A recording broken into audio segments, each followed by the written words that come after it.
January 20, 2020, maghahating gabi nung kami pumunta sa Divisoria para mamili ng gulay para sa mga nabiktima ng pagsabog ng Bulkang Taal. Dito ko unang nakita ang batang kargador na nagngangalang Dave.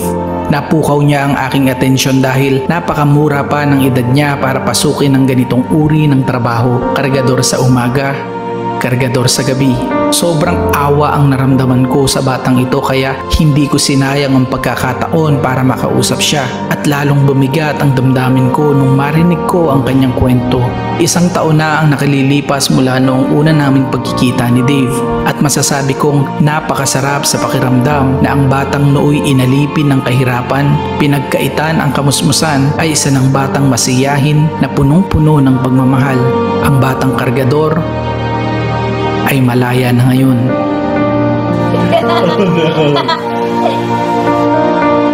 Ito ang kwento ng buhay mga idol ni Dave noon na kung saan nga mga idol ay unang nakita at inalagaan ni Tikram, na kung saan nga mga idol noon ay isang kargador at binago ang buhay sa pamamagitan nga mga idol ng pamilyang Manalastas, lalo tigit nga mga idol sa tulong ni Tatay Tikram. Marami ang naantig at naawa sa kwento ng buhay ni Dave, na kung saan nga mga idol ay marami ang nagbigay ng tulong sa kanya at marami rin ang gustong mag-ampon at kumupkup dito.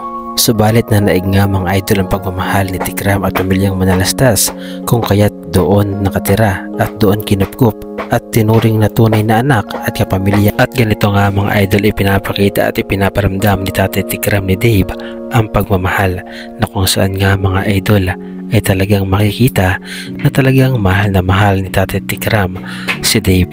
Tunay na anak mga idol ang turing ni Tatay Tikram dito, na kung saan nga mga idol ay hindi matatumbasan ng pera. Subalit sino mag-aakala mga idol na lumipas ang panahon ay iba ang igaganti ni Dave sa totoong nag-alaga at totoong nagmahal sa kanya. Na para nga mga idol kay Dave ang pagmamahal ni Tikram sa kanya ay hindi totoo at ng pamilyang Manalastas, na kung saan nga mga idol para kay Dave ay content lamang ang lahat at pera-pera lamang daw, na kung saan nga mga idol ay hindi naman daw siya binibigyan ng pera. Kaya kung pinuuntan niyo ako kaya po nila ako inaalagaan kasi binablog nila ako. Ano yung pambawi nila sa akin? Pakainin nila ako, alagaan nila ako. Kasi bakit? Kaya kung pinuuntan niyo ako o sige, nasan yung pera? Huwag niyo ko alagaan, nasan yung pera? Ganito nga mga idol ang pag-uugali ni Dave, na kung saan nga mga idol ay hindi pala totoong pagmamahal ang kanyang pakiramdam na ipinapakita ng Tatay Tikram niya at ng kanyang pamilyang Manalastas, na para kay Dave nga mga idol ay content lamang ang lahat. Content lamang ang lahat na ipinapakita sa kanya, na kung saan nga mga idol ay wala naman daw pera na ibinibigay sa kanya. Napakasakit ito mga idol para sa pamilya Manalastas, lalo tigit nga mga idol kay Tatay Tikram na unang nag-alaga sa kanya, unang napakita nga mga idol ng totoong pagmamahal. Subalit kalaunan nga mga idol ay binaliwala lamang ni Dave. At talaga namang napakasakit nga mga idol para sa pamilyang Manalastas, lalo na kay Tatay Tikram, na kung saan nga mga idol ay maririnig niya ito sa kanyang inalagaan noon at inaruga na parang tunay na anak at pamilya. Bakit? Kaya kung pinuuntan niyo ako kaya po nila ako inaalagaan kasi binablog nila ako. Ano yung pambawi nila sa akin? Pakainin nila ako, alagaan nila ako. Kasi bakit? Kaya kung pinuuntan niyo ako o sige, nasan yung pera? Huwag niyo ko alagaan, nasan yung pera?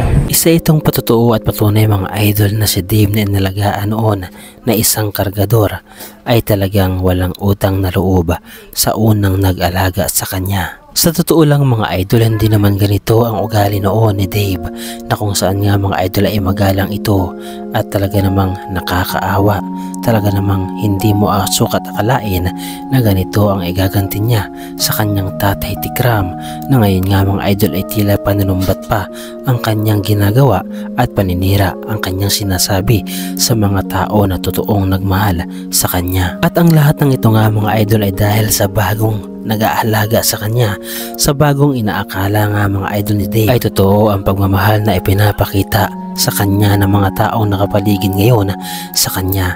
Subalit hindi niya alam nga mga idol na darating ang araw ay iiwan din siya ng mga ito, lalo na kapag wala ng pakinabang. Ang mga taong ito nga mga idol na nakapaligid sa kanya ay walang iba kundi sirain ang samahan nila ni Tikram, na kung saan nga mga idol ay nagdulot ng hindi pagkakaunawaan sa dalawang panig. Mas pinili pa mga idol ni Dave ang mga tao na nagbibigay sa kanya ng mga material na bagay kaysa sa mga tao na nagmamahal ng tunay. Hindi na bago mga idol ang ganitong sitwasyon na kung saan nga mga idol ay madalas na mangyari na matapos alagaan, kupkupin at mahalin ay iiwan na lamang basta-basta sa ere at parang baliwala na lamang ang pinagsamahan. Ano ang masasabi ninyo mga idol sa ginawa ni Dave? Ano ang masasabi ninyo mga idol sa pag-iwan niya sa mga taong nagmahal sa kanya, sa mga taong unang nagbigay at nagparamdam ng totoong buhay na kung saan nga mga idol ay minsan lamang niya maranasan, subalit nang natikmanan niya nga mga idol ang kaginawaan ay biglang nagbago? Ano ang masasabi ninyo mga idol sa reaction video na ito? At ano ang masasabi ninyo sa pag-uugaling ipinakita ni Dave noon at ngayon? Ibahagi nyo naman mga idol ang inyong reaksyon at opinion sa ating comment section.